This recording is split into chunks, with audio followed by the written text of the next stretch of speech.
नमस्ते दोस्तों, आदाब अर्ज़ हैं, कैसे हैं आप लोग? आज हम इस वीडियो में बात करेंगे एग्रीकल्चरल रिफॉर्म्स बिल या रादर जो 3 कानून बने हैं इंडिया में, उनके बारे में।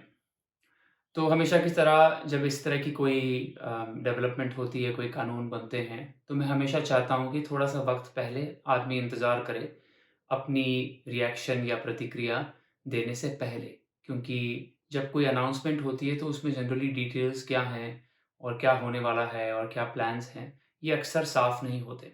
बट अब थोड़ा वक़्त हो चुका है, तो मैंने थोड़ी इसकी तैयारी की है, लॉज़ को भी पढ़ा है और जो रिएक्शंस आए हैं पॉलिटिकल पार्टीज़ के तो आए ही हैं, बट इंडस्ट्री की तरफ से, एग्रीकल्चरल बिज़नेस की तरफ से and some independent farmer groups की तरफ से, उनके बेसिस पर ये आज का वीडियो आपके लिए प्रेज़ेंट कर रहा हूँ। सबसे पहले तो इस पे बात थोड़ी-सी करनी चाहिए कि ये जो कानून हैं वो क्या हैं? तो 3 कानून हैं, ज़्यादा डिटेल में नहीं जाऊँगा कि क्या हैं कानून, बट ये 3 कानून हैं। पहला जो कानून है वो एपीएमसी यानी कि एग्रीकल्चरल प्रोड्यूस मार्केटिंग कमिटी या जो भी उसका नाम होता है, ये जो मंडीज़ होती हैं, उनकी जो एक्जिस्टिंग लेजिस्लेशन थी या जो कानून था उनको लेकर, उसके तहत ये थे जैसे रूल्स कि जो फार्मर है, अगर आप समझो एक पंजाब में फार्मर हो या जहाँ भी हो, आपको अपना जो प्रोड्यूस है, वो आपका जो लोकल मंडी है या लोकल एपीएमसी है, वहीं पर आपको बेचने की इजाज़त थी। तो पहला जो कानून है, उसने इसको डिसबैंड कर दिया, यानी कि ये जो रिस्ट्रिक्शन थी कि आप अपना सामान जो है या जो प्रोड्यूस है, वो आप लोकल मंडी में बेच सकते हैं, एपीएमसी मंडी में, ना कि कोई भी मंडी में, वो रिस्ट्रिक्शन निकाल दी। ठीक है? तो ये एक तरह से कानून नहीं है, ये पुराने कानून का खात्मा है, जो पहला है इसमें। दूसरा जो है वो इसका कंटिन्यूएशन है जिसके तहत कॉन्ट्रैक्ट फार्मिंग की इजाज़त दे दी गई है। उसका मतलब ये है कि अगर मैं एज़ अ प्राइवेट कंपनी या एग्रीकल्चरल बिज़नेस या कोई भी रेस्टोरेंट, कोई भी चीज़, अगर मैं आपसे एज़ अ फार्मर या अगर आपकी कोई अपनी कंपनी है या अगर आपका कोई ग्रुप है, उससे ये मुआहदा करना चाहता हूँ या डील करना चाहता हूँ कि ठीक है, ये लीजिए आप थोड़ा पैसा, मैं आपके लिए शायद इक्विपमेंट में भी इन्वेस्ट करूँगा और आप अगले 3 साल के लिए मुझे जो प्रोड्यूस है वो इस रेट पर देंगे। और ऑब्वियसली इसके डिटेल्स आगे धीरे-धीरे इमर्ज होंगे कि कैसे इसके इंश्योरेंस काम करेंगे वगैरह। तो ये सेकंड लेजिस्लेशन है। थर्ड जो लेजिस्लेशन है, वो भी इसका एक नेक्स्ट कंटिन्यूएशन है। वो है एसेंशियल कमोडिटीज़ एक्ट जो जो एक्चुअली वर्ल्ड वॉर के दौरान का एक एक्ट है जिसके तहत ये कहा गया था कि किस तरह की प्रोडक्ट्स को या किस अ, क कुछ तरह की प्रोडक्ट्स को या कुछ तरह के फूड प्रोडक्ट्स को आप ज़्यादा स्टोर नहीं कर सकते या होर्डिंग के खिलाफ का कानून है।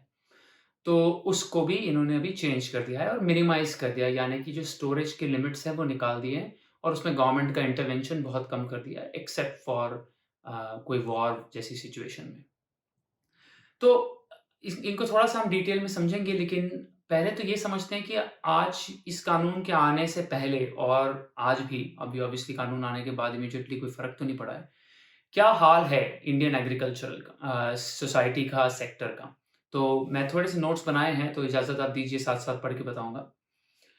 तो सबसे जो एक स्टैगरिंग फिगर है, ये मुझे भी नहीं पता था कि 40% यानी कि 40% हमारा जो एग्रीकल्चरल प्रोड्यूस है, पोस्ट हार्वेस्ट यानी कि जो हार्वेस्ट होता है, यानी कि उसको जब काटते हैं क्रॉप्स को या जो भी मतलब फार्म से निकाल लेते हैं, उसके बाद 40% of it is lost to to damage and मतलब पेरिश हो जाता है, यानी कि खराब हो जाता है।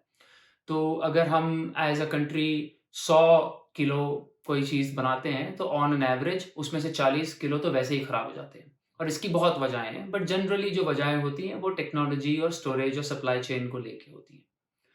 दूसरी एक बहुत जो ख़ास स्टैटिस्टिक मैं शेयर करूँगा, वो ये है कि अम, 45% ऑफ इंडियन वर्कफ़ोर्स वो एग्रीकल्चर पर डिपेंडेंट है। तो दैट इज़ रफली 600 नहीं, 600 मिलियन मैं कहने लगा था, लेकिन मैं वर्कफ़ोर्स की बात कर रहा हूँ, तो जो एम्प्लॉयड पॉपुलेशन है या जो काम करते हैं, तो बच्चे और बुज़ुर्ग को आप उनमें से निकाल दो। तो 45% ऑफ वर्कफ़ोर्स जो भी है, वर्कफ़ोर्स होगी हमारी कुछ 800-900 मिलियन के करीब इंडिया की जो भी होगी, उसका 45% एग्रीकल्चर पर डिपेंड करता है। लेकिन सिर्फ़ 14% जीडीपी का एग्रीकल्चर से आता है। इसका बहुत साफ मतलब ये बनता है कि it is an over employed field. उत्पाद नहीं है, पैसा नहीं आ रहा है, लेकिन बहुत से लोग उस पर डिपेंडेंट हैं, निर्भर हैं। तो ये एक सेकंड चीज़ थी। पहली मैंने पेरिशेबल की बात की और 40% पोस्ट हार्वेस्ट लॉस की बात की। तीसरी जो है, वो है 10 से 15,000 फार्मर्स हर साल हिंदुस्तान में सुसाइड करते हैं, ठीक है? और ये बातें मैं इसलिए बता रहा हूँ क्योंकि हमें ये समझना ज़रूरी है कि हमारी एग्रीकल्चरल सोसाइटी और सिस्टम का जो हाल है, वो वैसे भी बहुत खराब है। क्योंकि आगे जाके मैं इस पे बात करूँगा कि इस लॉ से क्या हो सकता है। बट द फैक्ट इज़ कि आज कोई बहुत अच्छा हाल नहीं है, इनफैक्ट बहुत ही खराब हाल है। एपीएमसी की जिसका मैंने ज़िक्र किया था, उनकी मोनोपोली है बिकॉज़ पहले ये कानून था और उसके तहत ये होता है कि ल जैसे मैंने कहा कि एज़ अ फार्मर आप सिर्फ़ अपनी मंडी में बेच सकते थे और ये कोई बहुत ही स्मूथ सा सिस्टम नहीं है। वो मंडी में मिडलमैन होते हैं, दलाल होते हैं जो आपसे डायरेक्टली डील करते हैं और आपसे खरीदते हैं। होता ये है जनरली कि उन्होंने अपना एक कार्टेल बना लिया। कार्टेल का मतलब है उन्होंने एक अपना आपस में एक मिल बाँट के सौदा कर लिया कि जैसे अगर आप फार्मर हो और समझो आप एक गाँव से जा रहे हो और एक स्टैटिस्टिक इसके पहले बोलता हूँ और ये कहानी आगे कंटिन्यू करता हूँ। 80% ऑफ इंडियन फार्मर्स जो हैं वो मार्जिनल फार्मर्स हैं। मार्जिनल फार्मर्स का मतलब ये है उनकी छोटी-सी ज़मीनें हैं और उनका बेसिक पर्पज़ ऑफ फार्मिंग ये है कि वो खुद को सस्टेन करें। थोड़ा-सा वो उसमें से अपने लिए रख भी लेते हैं जो क्रॉप्स होते हैं, रो जो भी दाल-चावल उगाते हैं और थोड़ा बेच के थोड़ा कुछ पैसा कमा लेते हैं, 80%। वापस आते हैं उस कहानी के लिए, तो अगर आप एक मार्जिनल फार्मर हो, आप अपना सामान ले जा रहे हो एक मंडी में बेचने के लिए, तो वहाँ आप लेट्स जैसा मैंने कहा कि मंडी में तो आप पहले तो अपनी लोकल मंडी जा सकते हो। मार्जिनल फार्मर के पास कोई इतना बड़ा स्टॉक तो होगा नहीं कि वो कोई बहुत दूर जाएगा वैसे भी, ठीक है? तो लोकल मंडी ही जाएगा वो। तो वहाँ वो जाता है, वो कहता है चलो मेरे पास जो भी है 100 किलो चावल है, 100 किलो गेहूँ है। तो होता ये है कि जो कार्टेल है, वो कार्टेल रेट तय कर देती है और वो आपस में जो सारे खरीदार हैं, वो डिसाइड कर लेते हैं कि इस प्राइस से ज़्यादा हम देंगे ही नहीं, कोई भी नहीं देगा। यानी कि कॉम्पिटिशन खत्म कर देते हैं, ठीक है? और अगर आप थोड़ा-सा इकोनॉमिक्स पढ़े हैं, तो आप ये बात ज़रूर जानते होंगे कि जो जैसे ही कॉम्पिटिशन खत्म हो जाती है, वहाँ मोनोपोली शुरू हो जाती है। और ये बात ज़रूर ध्यान में रखिए क्योंकि जो एलिगेशंस हैं कि अंबानी आ जाएँगे, अदानी आ जाएँगे, ये सब बकवास इसलिए है क्योंकि आज भी कार्टेलाइज़ेशन है। सिर्फ़ कार्टेलाइज़ेशन जो है वो छोटे पैमाने पर है, यानी कि मिडलमैन करते हैं रादर देन कोई बड़ी कंपनी करती है। तो बड़ी कंपनी को गाली देना आसान है, छोटे की हम बात नहीं करते हैं। कार्टेल बना लेते हैं कि हम लेट्स से ₹10 किलो देंगे आपको, ₹10 तो ख़ैर बहुत ज़्यादा हो गया, मोर लाइक ₹3 किलो देंगे आपको गेहूँ के लिए। अगर आप कहते हो कि नहीं ये बहुत कम है, तो वो कहेंगे ठीक है जाओ, किसी और को दे दो। लेकिन आप जाओगे कहाँ? पहले तो कानून के मुताबिक ही ये था कि आप किसी और को बेच नहीं सकते। उसके अलावा ये है कि आपके you are a marginal farmer, आपके पास कोई इतनी साधन नहीं है कि आप कहीं और जाओगे, तो आप फँस जाओगे। तीसरा ये है कि वो इस बात का फ़ायदा उठाते हैं कि ये पेरिशेबल कमोडिटीज़ हैं फूड प्रोड्यूस। आपने अगर नहीं बेचे तो वो खराब हो जाएँगे, आप स्टोर कहाँ करोगे? जैसे कि, ठीक है, वो तो कीड़े खा जाएँगे उसको। तो ये आज की हकीकत है। फिर एक बात है मिनिमम सपोर्ट प्राइस की जिस पे बहुत चर्चा हुई है। मिनिमम सपोर्ट प्राइस गवर्नमेंट तय करती है कि उसको आप ये समझिए कि वो सुसाइड प्रिवेंशन प्राइस है। गवर्नमेंट ये कहती है कि हम हर साल इस कीमत पे आपसे खरीद लेंगे, नो क्वेश्चन्स आस्क्ड। यानी कि गवर्नमेंट ये कह रही है कि अगर हमको ज़रूरत नहीं भी है तो भी हम आपसे खरीद लेंगे। ठीक है? ये बात समझिए प्लीज़। मिनिमम सपोर्ट प्राइस जो है वो ये कह रही है कि हर साल 225 रुपीज़ अ क्विंटल इस साल मिनिमम सपोर्ट प्राइस है गेहूँ की। यानी कि अगर आपके पास गेहूँ है, तो आप एपीएमसी बाज़ार में जाइए और ₹225 क्विंटल यानी 100 किलो यानी 2.25 रुपीज़ अ किलो पर आपसे हम गेहूँ खरीद लेंगे। वो इतनी लो प्राइस है कि बेसिकली उससे शायद आप जस्ट सर्वाइव कर पाओ, ठीक है? फ्लरिश तो छोड़ो, जस्ट सर्वाइव। तो जैसा मैंने कहा it is a suicide prevention price और इट्स अ लायबिलिटी, उसका हमें कोई फ़ायदा नहीं है। अक्सर वो हम प्रोक्योर कर लेती है government, food corporation of India FCI के ज़रिए प्रोक्योर करती है और वो पड़ा रहता है गोडाउनों में। सो जो मिनिमम सपोर्ट प्राइस है, ये एक मैकेनिज़्म है कि कुछ तो पैसा फार्मर्स तक पहुँचे, ठीक है? और इससे वो डिस्कनेक्टेड है कि वो जो प्रोक्योर कर रही है कंपनी यानी कि एफसीआई गवर्नमेंट की एजेंसी है, उसको इस चीज़ की ज़रूरत है भी या नहीं। इसीलिए आप पहले शायद पढ़ते होंगे कि इतने साल 10,000 किलो गेहूँ जो है वो सड़ गया, 1 लाख किलो गेहूँ चावल में कीड़े लग गए गोडाउनों में पड़े-पड़े because there was no need for it. वो गोडाउन तो ऑलरेडी फुल हैं और ना कोई ट्रांसपोर्ट फैसिलिटीज़ है, ना कोई स्टोरेज फैसिलिटीज़ है और ना कोई डिमांड है, ठीक है? उस किस्म की। तो ये एमएसपी की बात हुई। 5वीं जो एक बात है वो ये है कि फार्म सेक्टर में बिल्कुल ज़ीरो इन्वेस्टमेंट हो रही है प्राइवेट हैंड से। आज की जो हम दुनिया में रहते हैं उसमें अगर प्राइवेट इन्वेस्टमेंट ना हो तो आगे बढ़ना बहुत मुश्किल है। बहुत साल गवर्नमेंट ने एक सोशलिस्ट मॉडल ट्राई किया है, जैसे कि एमएसपी हुआ या एफसीआई हुआ या एपीएमसी हुआ। This is basically a central socialist model जिसके तहत ये है कि हम चलाएँगे, हम प्रोक्योर करेंगे, हम डिस्ट्रीब्यूट करेंगे। और 60-70 सालों में हमें पता चल गया है कि ये गवर्नमेंट की बस की बात नहीं है। It is not possible, specially हमारे जितना जो बड़ा मुल्क है और डाइवर्स मुल्क है उसमें। तो जो ये प्राइवेट सेक्टर इन्वेस्टमेंट है वो तो इसमें बिल्कुल नहीं आती। और क्यों आए?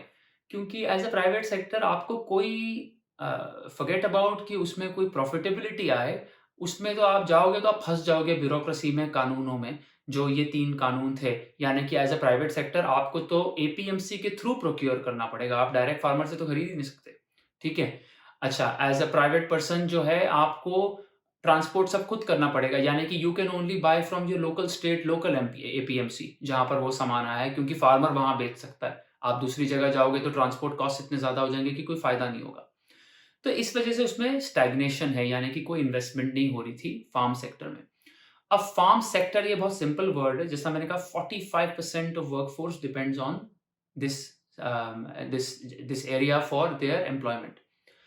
अब ये डायरेक्ट एम्प्लॉयमेंट की बात कर रहा हूँ मैं, इनडायरेक्ट एम्प्लॉयमेंट भी होती है जिसके तहत ये एग्रीकल्चरल बिज़नेसेस, मैन्युफैक्चरिंग, एग्री-टेक जिसको कहते हैं, वो सारा सेक्टर अलग है, वो 5-7% और है। तो विदाउट प्राइवेट इन्वेस्टमेंट आपका हाफ द कंट्रीज़ वर्कफोर्स एक ऐसे हिस्से में काम कर रहा है जहाँ कोई पैसा लगाने को तैयार नहीं। और उसका मतलब ये है, नेट रिज़ल्ट ये है कि गवर्नमेंट जो है वो उन इंडस्ट्रीज से जहां पैसा लग रहा है, राइट? या मैंने कहा 14% of GDP comes from agricultural industry, 86% कहीं और से आ रहा है।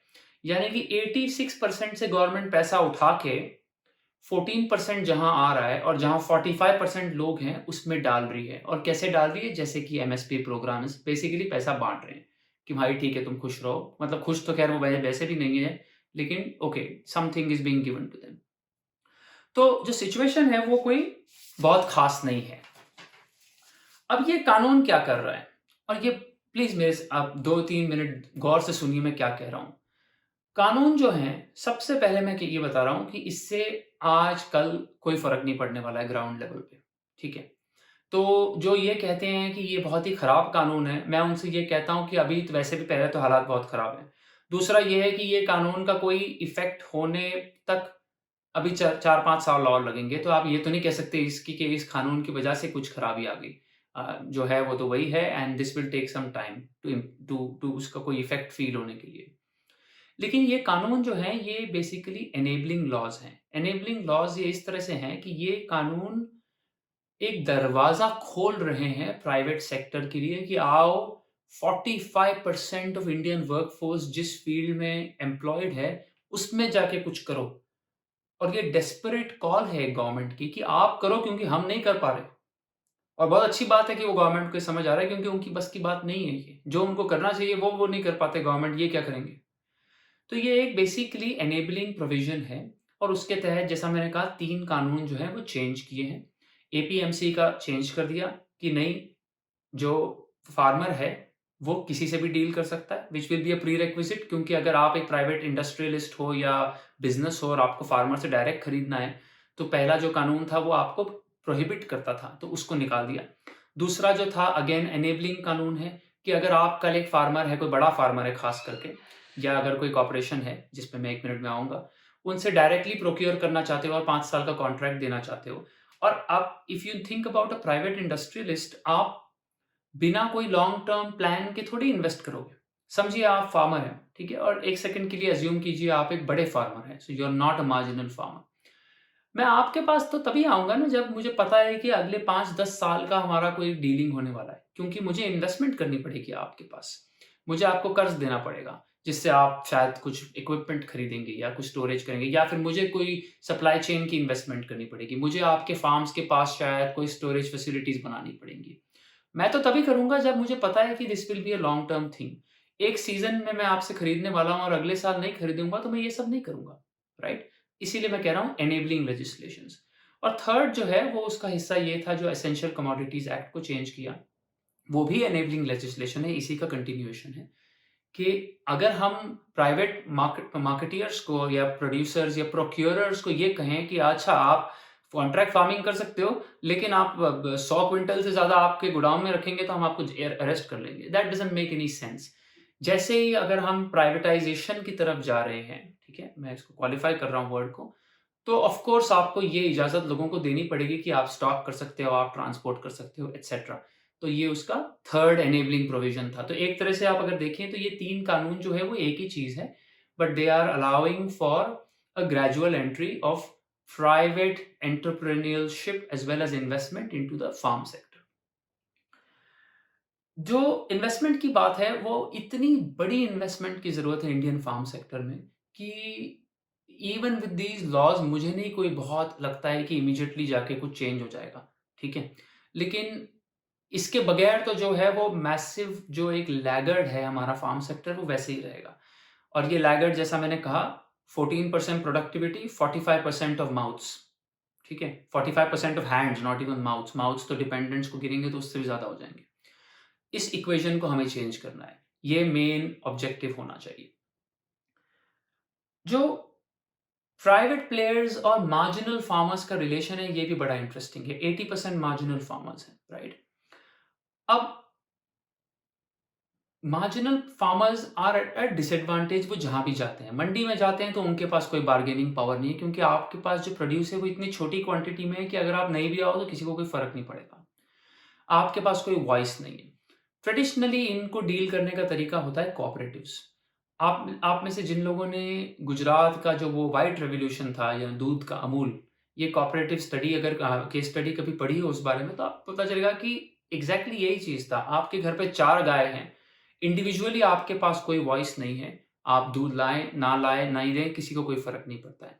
लेकिन आपने अगर एक कोऑपरेटिव बना ली, तो एक बड़ी कंपनी आपसे कलेक्टिवली प्रोड्यूस करके कम्पीट कर सकती है, जैसे कि अमूल, ठीक है? हालाँकि अमूल वैसे भी पब्लिक सेक्टर की कंपनी है but it runs like a private sector entity और बहुत अच्छी इफेक्टिव कंपनी है एज़ यू ऑल नो। तो इस तरह का जो कानून है ये लाए हैं अभी फार्म सेक्टर ये रिफॉर्म्स जिनको हम लार्जली कह रहे हैं, वो भी प्रमोट करेगा फॉर कोऑपरेटिव फार्मिंग। यानी कि अगर समझिए आपके पास 10 हेक्टेयर ज़मीन है, मेरे पास भी 10 हेक्टेयर ज़मीन है, पड़ोसी के पास भी 10 हेक्टेयर ज़मीन है, ठीक है? अ, ये हमें एनकरेज करेगा कि हम एक कोऑपरेटिव बना लेते हैं, ठीक है? 30 हेक्टेयर। वो क्यों बनाएँगे? क्योंकि जो कंपनी है वो 10 हेक्टेयर वाले से उसको डील करने में कोई इंटरेस्ट नहीं है क्योंकि वो मैं कितना प्रोड्यूस कर लूँगा, ठीक है? लेट्स से मैं 100 किलो प्रोड्यूस कर लूँगा या 500 किलो प्रोड्यूस कर लूँगा of a given product. Company को इसमें कोई इंटरेस्ट नहीं है। वो कहेंगे कि यार मुझे तो 5000 किलो चाहिए। अब 5000 किलो के लिए वो जाके 50 फार्म से कॉन्ट्रैक्ट्स नहीं कर सकते। ठीक है, कर सकते हैं इन प्रिंसिपल लेकिन नहीं करेंगे। तो उसका जो जवाब है वो ये होगा कि जो 50 फार्मर हैं वो जुड़ जाएँगे और वो एक कोऑपरेटिव बना के ये कहेंगे कि अच्छा आप हमको कॉन्ट्रैक्ट दीजिए, हम मिल के आपको वो प्रोवाइड करेंगे। एग्ज़ैक्टली वैसे ही जैसे मैंने कहा कि आपके पास अगर 4 गाय हैं, तो आपसे कोई डील नहीं करता है। लेकिन अगर आप सारे 4 गाय वाले मिल के दिन के 1000 लीटर ला के दें, then you can become a supplier. तो this is what will happen in the long term ऐसी मेरी उम्मीद है। लास्ट जो पॉइंट है उसमें एग्रीटेक जो बिज़नेसेस हैं, एग्रीटेक बिज़नेसेस वो हैं जो एग्रीकल्चरल प्रोड्यूस को प्रोसेस करते हैं या सिंपल गुड्स को लेके उनको प्रोसेस करके हायर प्राइस पे बेचते हैं वगैरह। इनको भी इस तरह की कानून की बहुत ज़रूरत थी बिकॉज़ अदरवाइज़ उनको एपीएमसी और स्टेट ब्यूरोक्रेसीज़ से डील करना पड़ता है।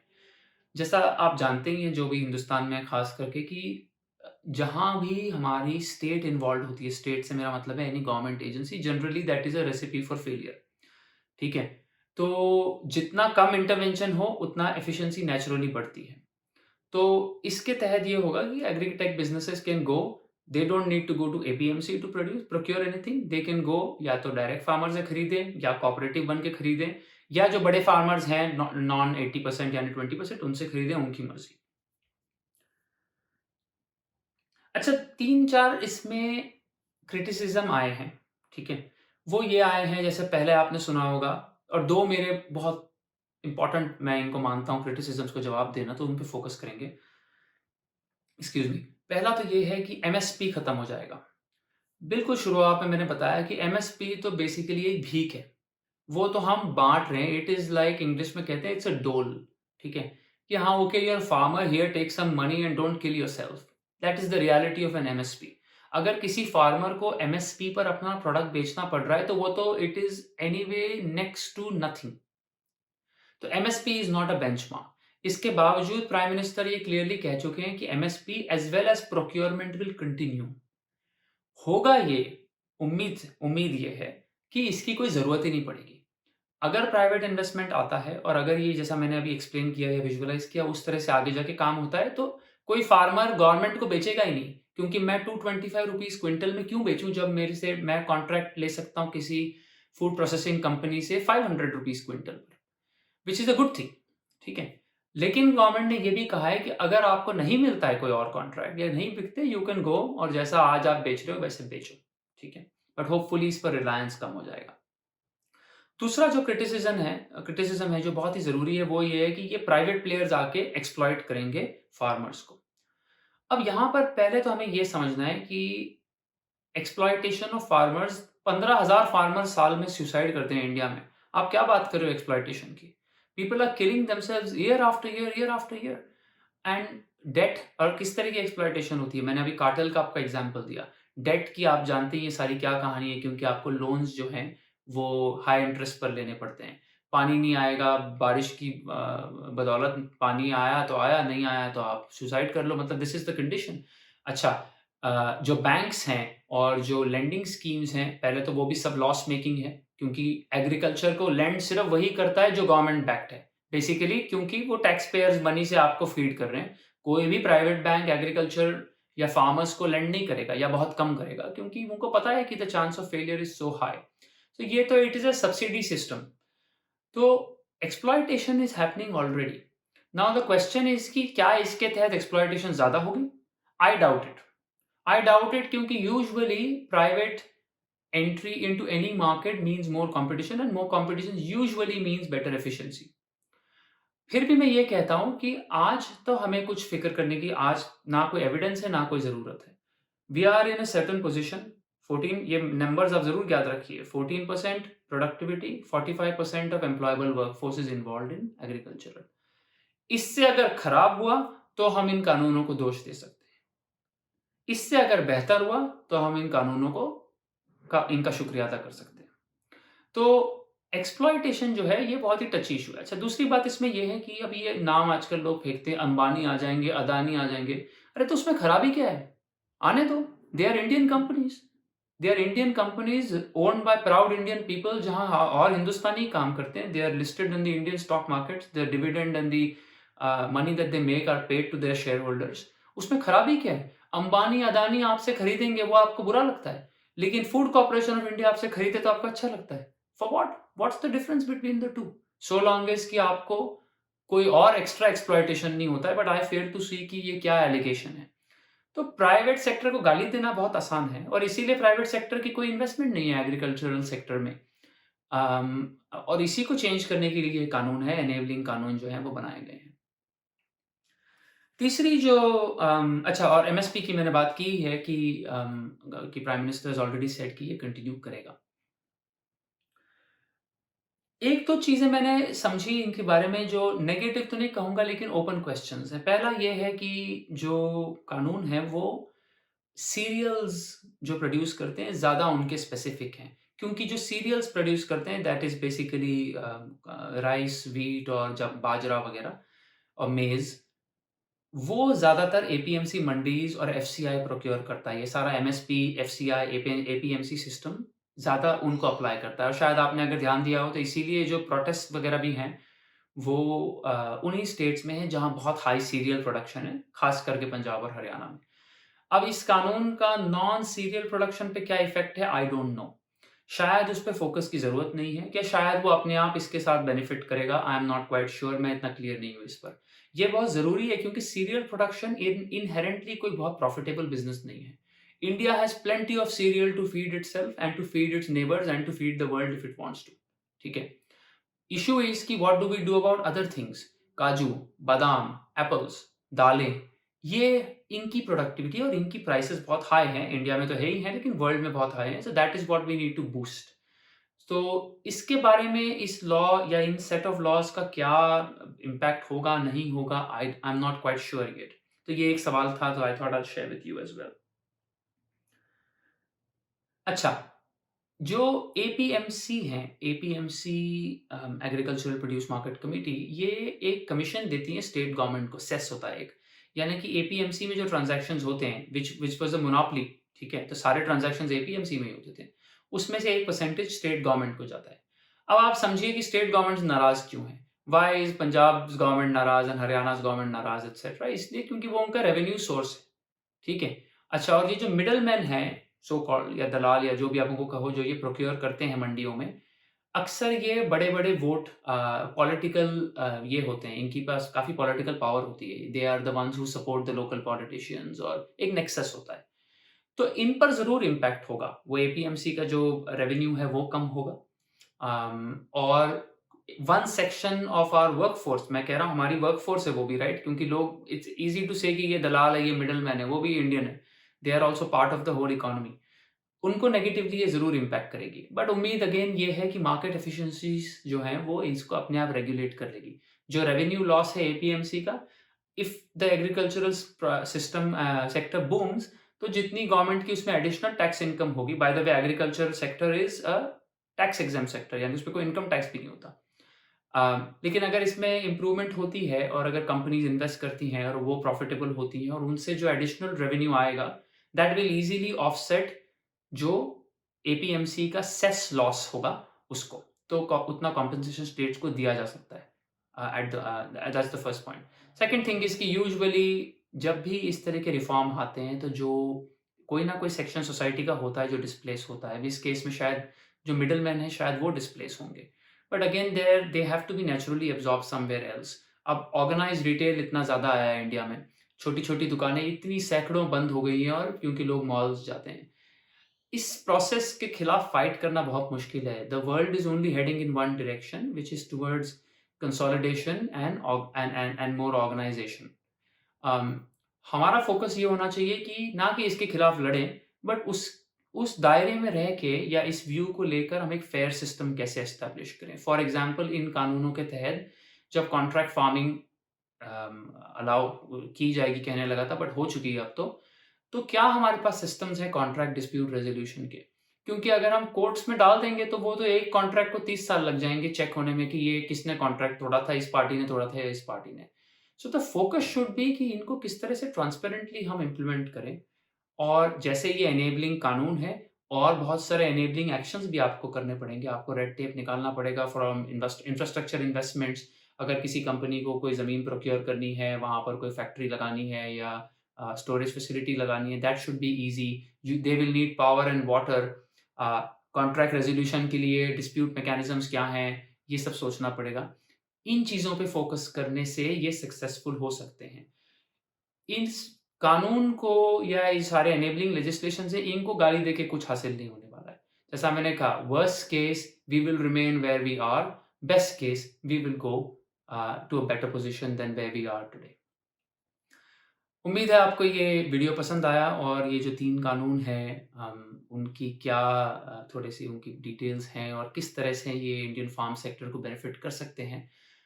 ये मैंने समराइज़ किया आपके लिए इस वीडियो में।